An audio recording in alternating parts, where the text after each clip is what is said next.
ओम शांति।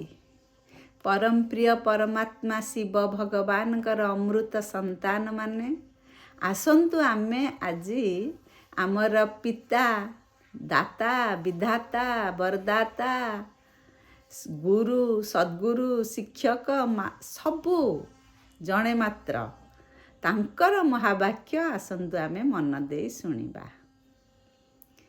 से प्रतिदिन आम आत्मा मानंकु देवात्मारे परिणत करिबा पाई नशा चढ़ाउछंती। आज से नशा चढ़ाई देछंती जे तुमे माने हेउछ समस्ते संगम जुगी सत्य ब्राह्मण। ब्रह्मा मुख वंशावली आमे हेले ब्राह्मण। देवता हेबा पाई ब्राह्मण हेबा जरूरी बाबा बार बार कहिछंती। तेणु यही ब्राह्मण संतान माने ही बाबांकर परम पिता परमात्मांकर महावाक्य शुणी देव आत्मारे परिणत हेबे यही नशा से चढ़े छंती। सेथिपाई आमे बाबांक सहित मग्न होई तांकर महावाक्य को शुणिबा। बाबा कहउछंती हे पतित पावन आस आस एपर्यंत भी लोक माने डाकुछंती किंतु लोक माने जानी नाहंती जे पतित पावन आसी गलेनी। से सम्मुखरे बसी पाठ पढ़ौछंती समस्तंकु डाकुछंती आस मो सम्मुखरे बसी मु जहा ज्ञान तुमको देउछि आस तुमे आहरण कर। सेई श्रीमतरे बाट चालिले सत्य जुग को जीव किंतु एपर्यंत लोक माने से कथा जानी पारि नाहंती। बाबा कहते साक्षात्कार पछरे तुम्हें पड़नी। साधारणतः समस्ते भावती जे मु जदि जानी पारंती मु किए मते साक्षात्कार हुअंता विनाश केमिति हबो साक्षात्कार हुअंता सत्यजुग कौन मते साक्षात्कार हुअंता ताहा हेले मु विश्वास करंती। बाबा कहते पुरुषार्थ करिला पर साक्षात्कार हबो। आउ जहाँ को साक्षात्कार हो जाउची से भी जदि बाबांक सहित जोग न करिबो बाबांक श्रीमतरे न चलिबो ताहले से पुरुषार्थी आत्मा होई पारिबोनी कि सत्य जुगरे पहुँची पारिबो नाही। तेणु साक्षात्कार पछरे तुमे केही हेले गोड़ाओ नाही। साक्षात्कार पई एते लालायित हुओ नाही। जेते जेते तुमे पाठरे पक्का होई जिवो पुरुषार्थी आत्मा होई जिवो तुमको बळे बळे साक्षात्कार हेबो। सत्य जुग देखा जिवो सत्य जुगरे केमिति आमे रहिबा केउ स्कूल ले पढ़िबा कौन पढ़िबा केमती घरे रहिबा सब प्रकारर नजारा आम सामनारे आसी उपस्थित हेबो बा आमे ताकू अनुभव करि पारिबा। तेणु पुरुषार्थ रे आगेले पुरुषार्थी आत्मा हेले ये मन को मन आम आखि आगे उद्भासित हेब। सेथिपाई बाबा कहते मामेकम याद कर। भगवान को आम सब बड़े मने पकेइले आमर स्थिति मजबूत हेले आत्मस्थिति रे रहिले आमे पुरुषार्थी आत्मा होई सत्य जुग को ए संगम जुगरे रही दर्शन करि पारिबा।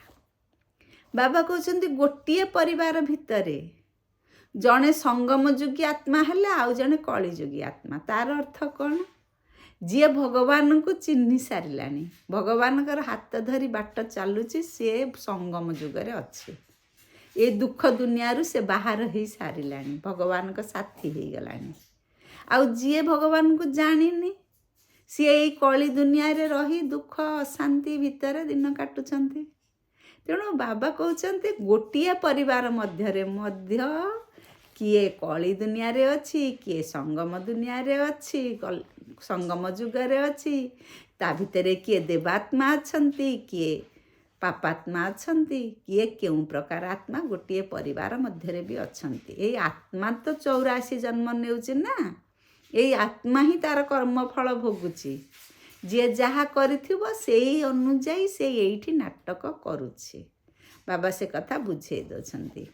भक्ति मार्ग रे त आमे केते सत्संग करिचे आमे ताकू सत्संग कहूथिले किंतु बाबा तबे बुझे देलेनी सत्संग कौन।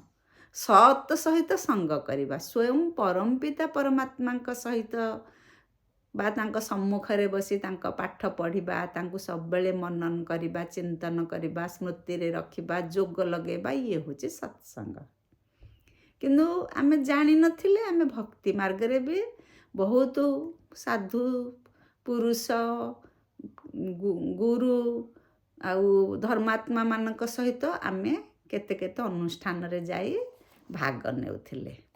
ସେଠିକି ଗଲେ କିଏ କହୁଥିଲେ ତୁମେ ହରିଓମ୍ କୁହ, କିଏ କହୁଥିଲେ ଜୟ ଜଗନ୍ନାଥ କୁହ, କିଏ କହୁଥିଲେ ସୀତାରାମ କୁହ, କିଏ କହୁଥିଲେ ବାହେଗୁରୁ କୁହ, ଏମିତି ବିଭିନ୍ନ ପ୍ରକାର କଥା କହିବାକୁ ହୁଏ। କିନ୍ତୁ ଏଇ ଜ୍ଞାନ ମାର୍ଗରେ ଆମେ ଯେଉଁ ପାଠ ପଢ଼ିବାକୁ ଯାଉଛେ, ପ୍ରଜାପିତା ବ୍ରହ୍ମାକୁମାରୀ ଈଶ୍ୱରୀୟ ବିଶ୍ୱବିଦ୍ୟାଳୟରେ ପାଠ ପଢ଼ୁଛେ, ସେଠି ଏସବୁ କଥା କିଛି କହିବାର ଆବଶ୍ୟକତା ନାହିଁ। ବାବା ସେଇ କଥା ବୁଝେଇ ଦେଲେ।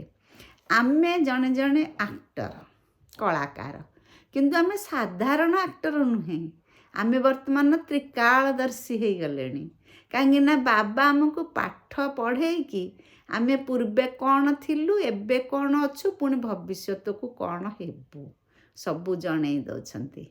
ଆମ ଆତ୍ମା ଏଇ ଗୋଟିଏ କଳ୍ପ 5000 ବର୍ଷ ମଧ୍ୟରେ କ'ଣ କ'ଣ ରୋଲ୍ କରିକି ଆସିଲାଣି ତାକୁ ବି ଜଣେଇ ଦେଉଛନ୍ତି। ତେଣୁ ଆମେ ସବୁ ହେଲୁ ତ୍ରିକାଳଦର୍ଶୀ। ବାବା ଆଜି ଗୀତ ମାଧ୍ୟମରେ କହିଛନ୍ତି ଓମ୍ ନମ ଶିବାୟ, ମାନେ ତୁମେ ମାତା, ତୁମେ ବନ୍ଧୁ, ତୁମେ ସଖା, ତୁମେ ସହୋଦର, ସେଇ ଜଣେ ହିଁ ଆମକୁ ଏ ଭବସାଗରରୁ ପାର କରିବେ, ଶାନ୍ତିଧାମକୁ ନେବେ, ପତିତରୁ ପାବନ କରେଇବେ, ସତ୍ୟ ଯୁଗକୁ ପଠେଇବେ, ଆମକୁ ସବୁ ପ୍ରକାର ସମ୍ପତ୍ତିର ଅଧିକାରୀ, ସୁଖ, ଶାନ୍ତି, ଆନନ୍ଦ, ପ୍ରେମ ଇତ୍ୟାଦି ସବୁ ପ୍ରକାର ସମ୍ପତ୍ତି ସେ ହିଁ ଦେଇପାରିବେ। ଇଏ ସବୁ କଥା ବାବା ବୁଝେଇ ଦେଉଛନ୍ତି। ବାବା କହୁଛନ୍ତି ଯେ ବ୍ରହ୍ମାଙ୍କ ଦ୍ୱାରା ହିଁ ଆମେ ଏଇ କଥା ଜାଣିପାରିଲେ। ଆମେ କ'ଣ ଜାଣିଥିଲେ ଆମର ପିତା ହେଉଛନ୍ତି ପରମପିତା ପରମାତ୍ମା ଶିବ ଭଗବାନ, ଆମର ଘର ହେଉଛି ପରମଧାମ ବା ଶାନ୍ତିଧାମ, ଆଉ ସେ ଗଡ୍ ଫାଦର ପରମପିତା ପରମାତ୍ମା ହିଁ ମୋର ପିତା, ମୋର ଆତ୍ମାର ପିତା। ଆମେ ଏଇ କଥା କିଛି ଜାଣିନଥିଲେ। ସେଇ ବ୍ରହ୍ମା ବାବା ହିଁ ଆମକୁ ବତେଇଲେ। ବ୍ରହ୍ମା ବାବାଙ୍କର ଏଇ ପତିତ ଶରୀର, ପତିତ ଦୁନିଆ, କିନ୍ତୁ ସେ ଭାଗ୍ୟଶାଳୀ ରଥ ହିସାବରେ ଭଗବାନ ତାଙ୍କୁ ଚୟନ କଲେ, ତାଙ୍କରି ଶରୀରରେ ପ୍ରବେଶ କରି ଆମକୁ ଜ୍ଞାନ ଦେଲେ। କିନ୍ତୁ ଆମେ ଦେଖୁଛେ ଶିବ ମନ୍ଦିରର ସାମ୍ନାରେ ଗୋଟିଏ ବଳଦର ଚିତ୍ର ବା ଷଣ୍ଢର ଚିତ୍ର ମୂର୍ତ୍ତି ରଖାଯାଉଛି। ଭାବୁଛନ୍ତି ଯେ ଶିବ ତ ହେଉଛନ୍ତି ସୂକ୍ଷ୍ମାତି ସୂକ୍ଷ୍ମ ଜ୍ୟୋତିର୍ବିନ୍ଦୁ, ତାଙ୍କୁ କିନ୍ତୁ ଗୋଟିଏ ଲିଙ୍ଗ ରୂପରେ ରଖୁଛନ୍ତି। ପୁଣି ଶିବ କିଏ ଶଙ୍କର କିଏ ତାଙ୍କ ମଧ୍ୟରେ ପ୍ରଭେଦ ବି ଲୋକ ଜାଣିନାହାନ୍ତି। ଶିବ ମନ୍ଦିରରେ ଶିବଙ୍କୁ ଲିଙ୍ଗ ରୂପେ ପୂଜା କରୁଛନ୍ତି, ଶିବଙ୍କ ସାମ୍ନାରେ ଗୋଟିଏ ଷଣ୍ଢ ପୂଜା ପାଉଛି। ବାବା କହୁଛନ୍ତି ତାର ଅର୍ଥ ତ ଲୋକ ଜାଣିନାହାନ୍ତି।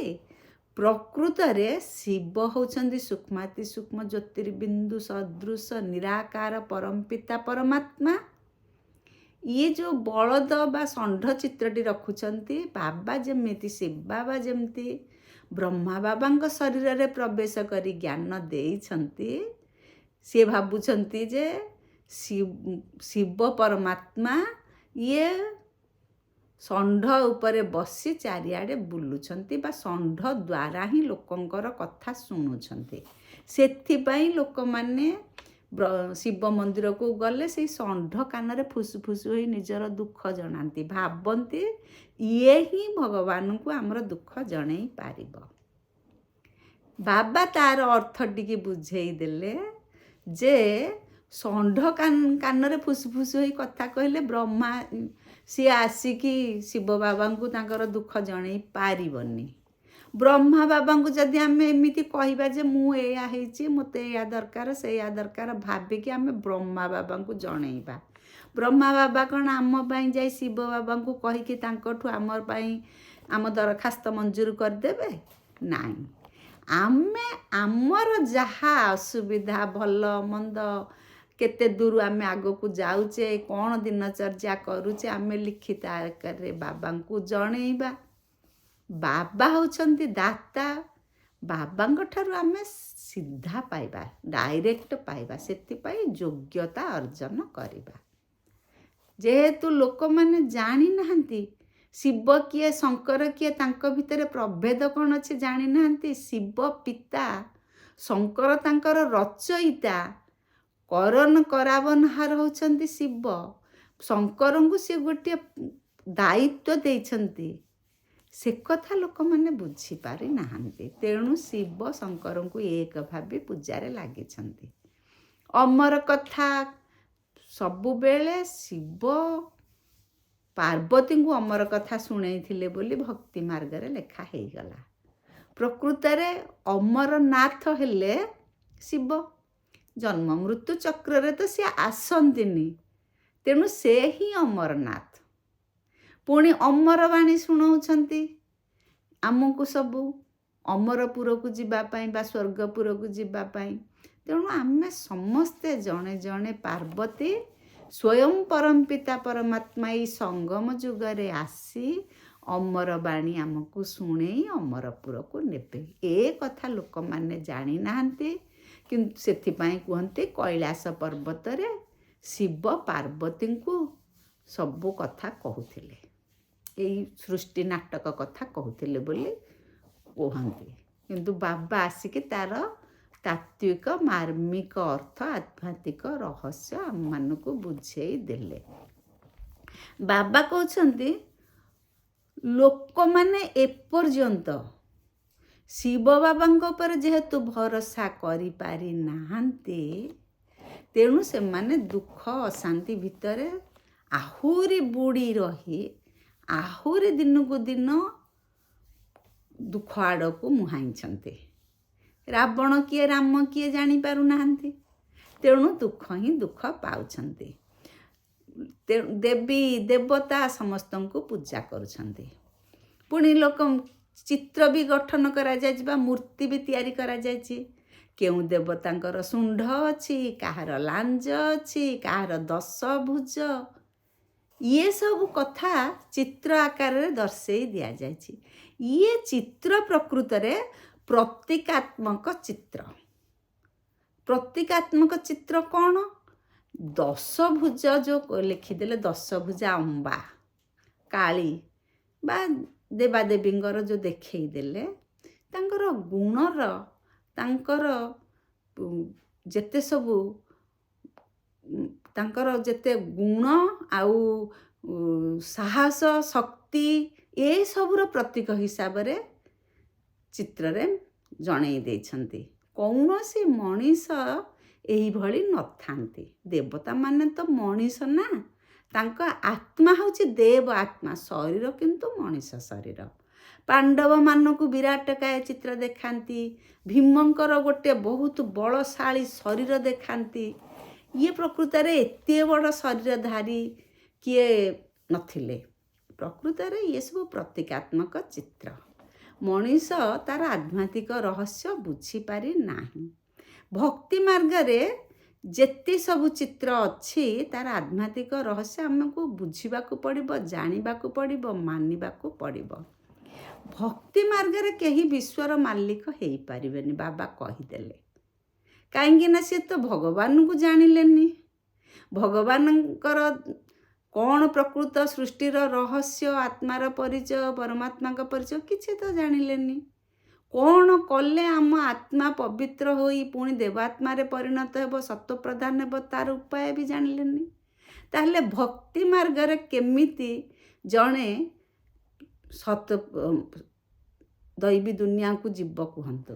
ସେଥିପାଇଁ ବାବା କହୁଛନ୍ତି ଭକ୍ତି ମାର୍ଗରେ ଗଲେ କେହି ଦୈବୀ ଦୁନିଆକୁ ଯାଇପାରିବେ ନାହିଁ। ସ୍ୱର୍ଗ ରାଜ୍ୟରେ ଯଥା ରାଜା ରାଣୀ ତଥା ପ୍ରଜା। ଏଇ କଳି ଦୁନିଆରେ ଆମେ ଦେଖୁଛେ ମନ୍ତ୍ରୀ କେଉଁ ଗାଡ଼ି ମଟର ମେଣ୍ଟେନ୍ କରି ପଇସାକୁ ପୁରା ଫୋପାଡ଼ିକି ଚଳୁଛନ୍ତି, କିନ୍ତୁ ଗରିବ ଲୋକ ବି ଅଛନ୍ତି, ସାଧାରଣ ଲୋକ ବି ଅଛନ୍ତି। କେତେ ତାରତମ୍ୟ ରହିଛି। କିନ୍ତୁ ସ୍ୱର୍ଗରେ ସବୁ ରାଜା ରାଣୀ ସମସ୍ତଙ୍କୁ ପ୍ରଜା ପରି ପାଳନ କରିବେ। ତା ସହିତ ଏତେ ଧନ ସମ୍ପତ୍ତିରେ ତାରତମ୍ୟ ନଥିବ। ନିଶ୍ଚିତ ଭାବରେ କିଛି ପୁରୁଷାର୍ଥ ଅନୁଯାୟୀ ତାରତମ୍ୟ ରହିବ, କିନ୍ତୁ ଏମିତି ଖାଇବାକୁ ପାଇବେନି, ଅଭାବ ଅସୁବିଧାରେ ରହିବେ, ଏଇଭଳିଆ ତାରତମ୍ୟ ରହିବ ନାହିଁ। ଆଉ ଯେଉଁ ଯୋଗ୍ୟତା ଅନୁଯାୟୀ କିଏ କାହାକୁ ଅତ୍ୟାଚାର କରିବ, କୁଦୃଷ୍ଟିରେ ଦେଖିବ, ହୀନମନ୍ୟତାର ଶିକାର ହେଉଥିବେ ଲୋକ, ସେଭଳି ପରିସ୍ଥିତି ରହିବ ନାହିଁ। ଯଥା ମାନ୍ୟ ଦେଇ ସମସ୍ତେ ଯଥାରୀତି ଭାବରେ ରହିବେ। ବାବା କହିଦେଉଛନ୍ତି, ବାବା କହୁଛନ୍ତି ଇ ଜ୍ଞାନ ବଳରେ ହିଁ ଆମେ ବିଶ୍ୱର ମାଲିକ ହୋଇପାରିବା। ଭାଗ୍ୟଶାଳୀ ରଥ ଯେହେତୁ ବ୍ରହ୍ମା ବାବା, ତେଣୁ ବ୍ରହ୍ମା ବାବାଙ୍କ ପ୍ରତି ଆମ ମନରେ ସବୁବେଳେ ସମ୍ମାନ ରହିବା ଦରକାର। କିନ୍ତୁ ତାଙ୍କୁ ଆମେ ସ୍ମୃତିରେ ରଖିବା। ବାବା ଯେଉଁ କହୁଛନ୍ତି ମାମେ କମ୍ ୟାଦ କର, ମାନେ ଭଗବାନଙ୍କୁ ଆମେ ମନେ ପକାଇବା, ସ୍ୱୟଂ ପରମ ପିତା ପରମାତ୍ମାଙ୍କ ସହିତ ଯୋଗ ଲଗାଇବା, କିନ୍ତୁ ବ୍ରହ୍ମା ବାବାଙ୍କ ସହିତ ଯୋଗ ଲଗାଇବା ଦରକାର ନାହିଁ। ବାବା କହୁଛନ୍ତି ବ୍ୟାଗେଜ୍ ବର୍ତ୍ତମାନଠୁ ତୁମେ ରେଡ଼ି କର, କାରଣ ବିନାଶ ସମୟ ଉପସ୍ଥିତ, ଆଗତ ପ୍ରାୟ। ଯେମିତି କୁଆଡ଼େ ଯିବା ପାଇଁ ଆମେ ନିଜର ବ୍ୟାଗ୍ ପୁଟୁଳି ପୂର୍ବରୁ ସଜାଡ଼ିକି ରଖୁଛେ କ'ଣ ନେବା ବୋଲି, ସେମିତି ବର୍ତ୍ତମାନ ଆମେ କ'ଣ ନେଇକି ଯିବା। ଆଉ ତ ଏଇ ସ୍ଥୂଳ ଜିନିଷ କିଛି ନେଇକି ଯାଇପାରିବାନି କି ନେବା ନାହିଁ। ତେଣୁ ମନ ବୁଦ୍ଧି ସଂସ୍କାରରେ ଆମେ ସବୁ ସଜାଡ଼ିକି ରଖିବା, ମାନେ ଦିବ୍ୟ ଗୁଣ ଧାରଣ କରିବା, ଆମର ଆଚାର ବିଚାର ବ୍ୟବହାର ସବୁ ଦୈବୀ ସୁଲଭ ହେବ। ଏଇସବୁ ଜିନିଷ ଦାନ ଧର୍ମ, ମାନେ କ'ଣ ଦାନ ଧର୍ମ କଲା, ବାବା ତ ବାର ବାର କହିଛନ୍ତି ଗୋଟେ ଡାଇରେକ୍ଟ ଦାନ, ଗୋଟେ ଇନଡାଇରେକ୍ଟ ଦାନ। ଆମେ ଆଉ ଇନଡାଇରେକ୍ଟ ଦାନ ଦେବାନି, ଈଶ୍ୱରୀୟ ସେବାରେ ଲଗେଇବା। ବାବା କହୁଛନ୍ତି କେତେ ଆକ୍ସିଡେଣ୍ଟରେ ଲୋକ ମଲେଣି, କେତେ ଅଧା ବୟସରେ ମରିଯାଉଛନ୍ତି, କାହାର କେତେ ପ୍ରକାରର ଶରୀର ତ୍ୟାଗ କରୁଛନ୍ତି। କାହା ବିନା ଜଣେ ଚାଲିଗଲେ ଯେ ଆଉ ଯେଉଁମାନେ ରହିଲେ ସେମାନେ ପୁରା ଅସୁବିଧାରେ ରହିବେ, ତାଙ୍କ ବିନା ବଞ୍ଚିପାରିବେ ନାହିଁ, ଏମିତି ଭାବିବା ଭୁଲ। କାହାର ଶରୀର ବା କାହାର ଚଳଣି ଅନ୍ୟ ଗୋଟିଏ ଶରୀର ବା ଅନ୍ୟ ଜଣେ ଆତ୍ମା ଉପରେ ନିର୍ଭର କରେ ନାହିଁ। ଯିଏ ଯାହା ଭାଗ୍ୟ ନେଇକି ଆସିଛି ସିଏ ତା ଭାଗ୍ୟ ନେଇକି ଚଳିବ। ଆଉ ସ୍ୱୟଂ ପରମ ପିତା ପରମାତ୍ମା ହେଉଛନ୍ତି ଅନ୍ନଦାତା, ସିଏ ଭୋଳା ଭଣ୍ଡାର, ତାଙ୍କଠାରୁ ହିଁ ନେଇକି ସମସ୍ତେ ଚଳୁଛେ। ତେଣୁ ଯିଏ ଭଗବାନଙ୍କର ହାତ ଧରିଲା ତାର କିଛି ଅଭାବ ହେବ ନାହିଁ। ତେଣୁ ଆମେ କେବେ ହେଲେ ଡରିଯିବା ନାହିଁ, କାଳେ କ'ଣ ଅସୁବିଧା ହେଲେ ମୁଁ ଚଳିବି କେମିତି ସଂସାରରେ। କାହିଁକିନା ଯିଏ ଭଗବାନଙ୍କୁ ସାଥୀ କରିଲା ତାର ଦୁନିଆରେ କିଛି ଅଭାବ ନାହିଁ।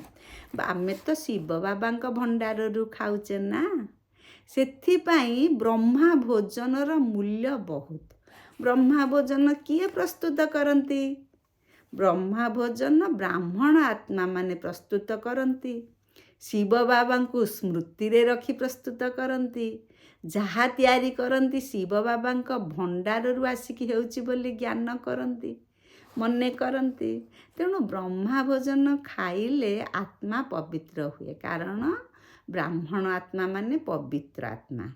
ତାଙ୍କର ମନ ବଚନ କର୍ମ ସବୁ ପବିତ୍ରତା ଉପରେ ଆଧାରିତ। ତେଣୁ ସେ ଖାଦ୍ୟର ମହିମା ଗାନ କରାଯାଇଛି। ବାବା କହୁଛନ୍ତି ଯୋଗୀ ଆତ୍ମା ପ୍ରକୃତରେ କିଏ? ଯିଏ ଅନ୍ୟକୁ ଶାନ୍ତି ପ୍ରଦାନ କରିପାରୁଥିବ। ଏକରେ ତ ଭଗବାନଙ୍କ ସହିତ ତାର ସବୁବେଳେ ଯୋଗଯୁକ୍ତ ଅବସ୍ଥା ଥିବ, କେତେବେଳେ ମଝିରେ ନୁହେଁ, ନିରନ୍ତର ଭଗବାନଙ୍କୁ ସେ ସାଥିରେ ରଖିଥିବ। କିନ୍ତୁ ଖାଲି ସାଥିରେ ରଖିଥିବ ବୋଲି କହିଦେଲେ ହବନି, ତାର ପ୍ରମାଣ କ'ଣ? ତାଙ୍କୁ ସେ ସମସ୍ତଙ୍କୁ ଶାନ୍ତି ଦାନ କରିପାରୁଥିବ। ସନ୍ନ୍ୟାସୀମାନେ ଯୋଗୀ ବୋଲି କୁହନ୍ତି, କିନ୍ତୁ ସନ୍ନ୍ୟାସୀମାନେ କେବେ ହେଲେ କାହାକୁ ଶାନ୍ତି ଦାନ କରିପାରୁନାହାନ୍ତି, କି ଏ ସୃଷ୍ଟିକୁ ବି ଶାନ୍ତି ଦାନ କରିପାରୁନାହାନ୍ତି, କି ସୃଷ୍ଟିକୁ ବଦଳେଇ ପାରିବେ ନାହିଁ। କିନ୍ତୁ ବ୍ରାହ୍ମଣ ସନ୍ତାନମାନେ ଯେଉଁମାନେ ଭଗବାନଙ୍କର ହାତ ଧରିଛନ୍ତି, ସେଇମାନେ এই ସୃଷ୍ଟି ବଦଳିବା ପାଇଁ ସହଯୋଗୀ ହେଉଛନ୍ତି ବା ତାଙ୍କରି ମାଧ୍ୟମରେ ସୃଷ୍ଟି ବଦଳିବ। ବାବା ଏଇ କଥା ବୁଝେଇ ଦେଉଛନ୍ତି। ଚନ୍ଦ୍ରମା କଳା, ଯେମିତି ଚନ୍ଦ୍ରଙ୍କର କଳା ଦିନକୁ ଦିନ କମି କମି ଯାଉଛି। ପୂର୍ଣ୍ଣ ଚନ୍ଦ୍ରରୁ ସେ ଆସିକି ଅମାବାସ୍ୟାରେ ପହଞ୍ଚିଲା ବେଳକୁ ଆଉ କିଛି କଳା ରହୁନି, ପୁଣି ଆସ୍ତେ ଆସ୍ତେ ବଢ଼ି ବଢ଼ି ପୂର୍ଣ୍ଣଚନ୍ଦ୍ର ହେଉଛନ୍ତି। ସେମିତି ଏଇ ମଣିଷ ଆତ୍ମାରେ ଯେଉଁ 16 କଳା ଅଛି, ସତ୍ୟ ଯୁଗରେ 16 କଳା, ସିଏ ପୁଣି ଦ୍ୱାପର ଯୁଗକୁ ଆସିଲା, ତ୍ରେତୟା ଯୁଗକୁ ଆସିଲା ବେଳକୁ ହେଇଗଲାଣି 14 କଳା। ଆତ୍ମା ଜାଣିପାରେନି, କିନ୍ତୁ ପ୍ରତିଦିନ ପ୍ରତି ମୁହୂର୍ତ୍ତରେ ଆତ୍ମାର କଳା କିଛି କିଛି କମି କମି ଶେଷକୁ ଏଇ କଳି ଯୁଗକୁ ଆସିଲା ବେଳକୁ ଆତ୍ମା ବହୁତ କମ କଳା ଥାଏ ଆତ୍ମାରେ। ଆତ୍ମା ହୀରା ତୁଲ୍ୟ ଆତ୍ମା କଳଙ୍କି ଲୁହା ପରି ହେଇଯାଏ ବୋଲି ବାବା କହୁଛନ୍ତି। ଇଏ ତ ସବୁ ହେଉଛି ସୃଷ୍ଟି ନାଟକର ଖେଳ ଆଉ ବିଧି ବିଧାନ। ୟାକୁ କେହି ଚେଞ୍ଜ କରିପାରିବେ ନାହିଁ। ଇଏ ନିୟମ ଅନୁଯାୟୀ ଚାଲିଛି। ବାବା କହୁଛନ୍ତି ଟୋଲି ବୋଲି ଦୁଇଟା ଜିନିଷ ବାବା କହିଦେଇଛନ୍ତି, ଯେ ଟୋଲିରେ ଆତ୍ମା ପବିତ୍ର ହେବ, ଆଉ ବୋଲି ମାନେ ଏଇ ଯେଉଁ ତାଙ୍କୁ ସ୍ନେହ ପ୍ୟାରରେ ଭଗବାନଙ୍କର କଥା କହିଲେ ଆତ୍ମା ମାନେ ଭଗବାନଙ୍କର ପରିଚୟ ପାଇବେ। ତେଣୁ ଏଇ ଦୁଇଟି କଥା ଉପରେ ପ୍ରତ୍ୟେକ ବ୍ରାହ୍ମଣ ଆତ୍ମା ଆମେ ସାବଧାନ ରହିବା, ତାକୁ ଜୀବନରେ ଲଗେଇବା, କାମରେ ଲଗେଇବା। ବାବା କହୁଛନ୍ତି ସନ୍ଦେଶୀମାନେ ଯାଇକି ପରମଧାମ ଯାଆନ୍ତି, ସୂକ୍ଷ୍ମବତନ ଯାଆନ୍ତି। ସେଠି ଆତ୍ମାମାନେ ବା କେମିତି ପରମପିତା ପରମାତ୍ମା ଏକଦମ ଜାଜୁଲ୍ୟମାନ ଆତ୍ମା, ଯେଉଁ ଆତ୍ମାରେ କଳା କମ ସେ ଟିମ୍ ଟିମ୍ ଦେଖାଯାଉଥିବେ। ମାନେ ଇଏ ହେଉଛି ଦିବ୍ୟ ଦୃଷ୍ଟିର କଥା।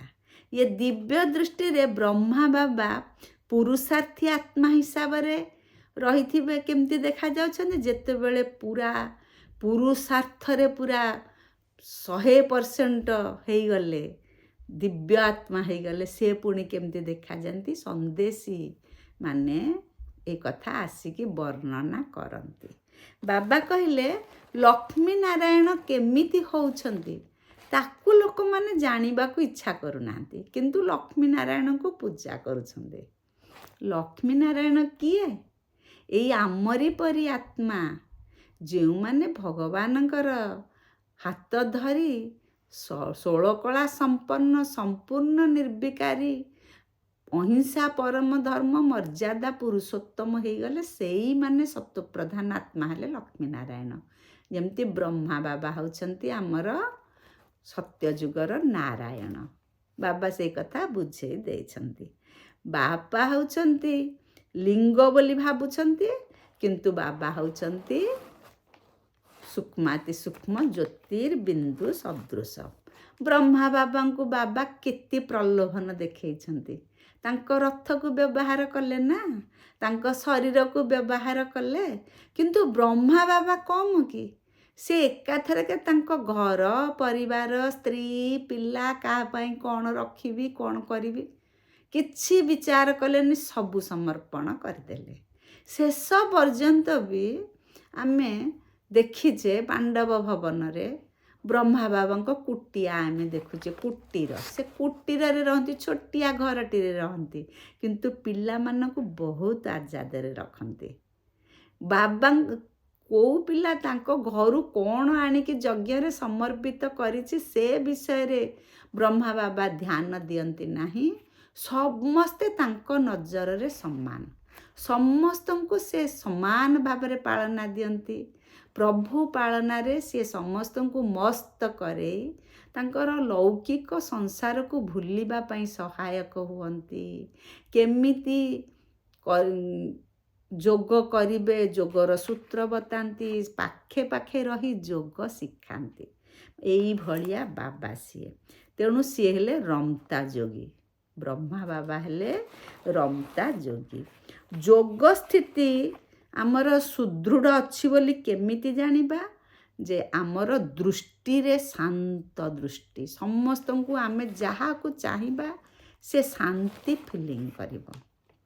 ଆଉ ଆମେ ହେଲେ ସଙ୍ଗମ ଯୁଗୀ ଆତ୍ମା, ତେଣୁ ସଙ୍ଗମ ଯୁଗରେ ହିଁ ଭଗବାନ ଆମକୁ ମିଳିଛନ୍ତି। ଏଇ ନଶାରେ ଆମେ ଉତ୍ଫୁଲ୍ଲିତ ହୋଇ ରହିବା। ଆଉ ଆମେ କଳି ଯୁଗରେ ଅଛେ ବୋଲି କେବେ ଭାବିବା ନାହିଁ, ଦୁଃଖ ଅଶାନ୍ତି ଆଡ଼କୁ ନଜର କରିବା ନାହିଁ। ବାବା କହୁଛନ୍ତି ପରମାତ୍ମା ମିଳନ ଦ୍ୱାରା ଆମେ ପରମାତ୍ମାଙ୍କ ସହିତ ମିଳନ କରୁଛେ, ପରମାତ୍ମାଙ୍କ ସହିତ ମିଳନ କରୁଛେ, ତାଙ୍କ ସହିତ ବି ଆମେ କଥାବାର୍ତ୍ତା ହେଉଛେ। କଥାବାର୍ତ୍ତା ହେଲେ ଯେଉଁ ରେସ୍ପନ୍ସ ମିଳୁଛି ଆମକୁ, ଆମେ ଯେଉଁ ପ୍ରକାର ତାଙ୍କ ପାଖରୁ ରେସ୍ପନ୍ସ ପାଉଛେ, ଯେମିତି ବାବା ସ୍ୱୟଂ ପରମପିତା ପରମାତ୍ମା ଶିବ ଭଗବାନ, ସିଏ ତ ହେଲେ ନିରାକାର, ବ୍ରହ୍ମା ବାବା ହେଲେ ସାକାର। ଯେମିତି ସେ ନିରାକାର ରୂପରେ ଥାଇ ସାକାର ଶରୀରରେ ପ୍ରବେଶ କରି ଆମକୁ କହୁଛନ୍ତି, ସେମିତି ଆମେ ସାକାର ହେଲେ ବି ନିଜକୁ ନିରାକାର ବୋଲି ଭାବି ସେ ବାବାଙ୍କ ସହିତ ଆମେ ଯୋଗ ଲଗେଇବା। ନିରାକାର ହୋଇ ନିରାକାର ସହିତ ଯୋଗ ଲଗେଇଲେ ଆମର ଯୋଗ ଲାଗିବ, ଆମେ ପ୍ରକୃତ ନିଜେ ଗୋଟିଏ ଫରିସ୍ତା ହେଇଯିବା। ଆମ ଦେହ ତ ଏଇ ମାଟିରେ ଗଠିତ, ମାଟିର ଦେହ ମାଟିରେ ମିଶିବ। ଆମେ ଧରନ୍ତୁ ଏକୁ ଗୋଟେ ମାଟିର ଶରୀର, ମାନେ ଆମେ ମାଟିର ଡ୍ରେସ୍ ପିନ୍ଧିଛେ। ଯେତେବେଳେ ଆମେ ବାବାଙ୍କ ସହିତ ଯୋଗ ଲଗେଇକି ନିଜକୁ ଗୋଟେ ଫରିସ୍ତା ହିସାବରେ ଗ୍ରହଣ କରିନେବା, ଫରିସ୍ତା ମାନେ ଚମକିଲା ଡ୍ରେସ୍ ପିନ୍ଧନ୍ତି, ସେଇ ଡ୍ରେସ୍ରେ ସେ ଯେମିତି water proof dress, fire proof dress, ଏଇଭଳି ନିଜକୁ ଆମେ ଗଠନ କରିବା। ମାନେ ମାୟାର ଫାୟାର କି ମାୟା ରୂପକ ୱାଟର ଆମ ଶରୀରକୁ ବା ଆମ ଡ୍ରେସ୍କୁ ଖରାପ କରିବନି। ତା ଅର୍ଥ ଆମ ଆତ୍ମା ପୁରା ଚମକିଲା ଡ୍ରେସ୍ ପିନ୍ଧି ପୁରା ମଜବୁତ ହେବ। ସେଥିପାଇଁ ବାବା କହୁଛନ୍ତି ଦୃଢ଼ ରହିଲେ, ଦୃଢ଼ ଶକ୍ତି ଦ୍ୱାରା, ଦୃଢ଼ତା ଦ୍ୱାରା ଅସମ୍ଭବକୁ ବି ଆମେ ସମ୍ଭବ କରିପାରିବା। ତେଣୁ ବାବାଙ୍କର ଇଏ ମଧୁର ମହାବାକ୍ୟ, ସେ ମହାବାକ୍ୟରେ ଆମେ ଅନୁପ୍ରାଣିତ ହୋଇ ଆମେ ନିଜକୁ ଦେବାତ୍ମାରେ ପରିଣତ କରିବା। ଓମ୍ ଶାନ୍ତି।